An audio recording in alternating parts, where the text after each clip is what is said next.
Ladies and gentlemen, my name is Keith, and welcome to my review of the new film, Chappaquiddick.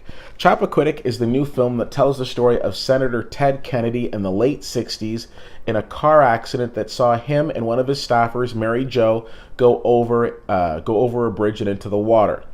Unfortunately, the senator made it out, his staffer did not, and this movie depicts that story.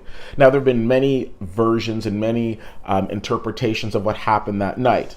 So, you can go and see this interpretation, but for me, what was impressive about this film wasn't necessarily the accident itself, but the aftermath. Ted Kennedy was a senator, and they needed to do everything they could to protect his political future. And by they, I mean the people in his inner circle. Senator Kennedy in this film is played by Jason Clarke, who is doing a fantastic job of developing his acting resume.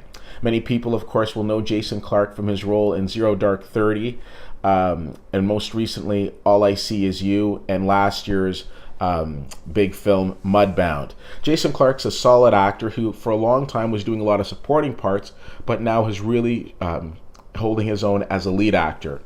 The staffer, Mary Jo, is played by Kate Mara, who doesn't have a huge role in this film. She's got one of those envious roles where she's in it for a little bit, but then they talk about her character for the entire film.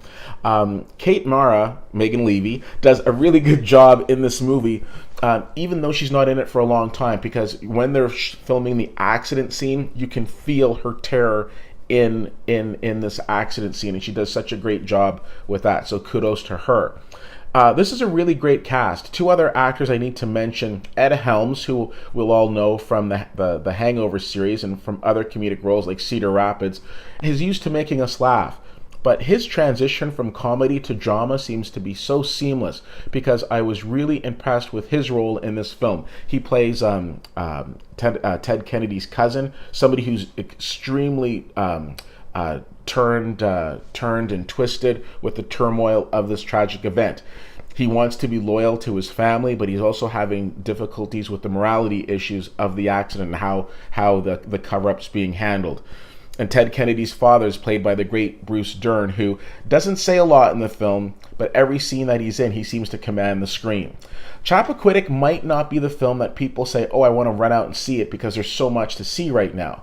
But it's one of those films where, regardless of whether you're interested in the whole Kennedy family or not, it's an extremely well-acted film. I was very impressed with the dramatization in this film. I was very impressed with the acting in this film and how they brought this story to life. Good job. I enjoyed it. I give this movie a B-.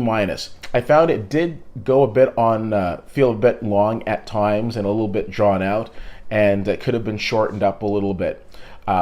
Overall, decent film. I don't think if you go to it, you're going to walk out disappointed, but I'd love to know what you think. If you have the chance to see Chappaquiddick, let me know what you think. CFL_fan on Twitter, Facebook.com/WittyWhittier and WittyWhittier.com.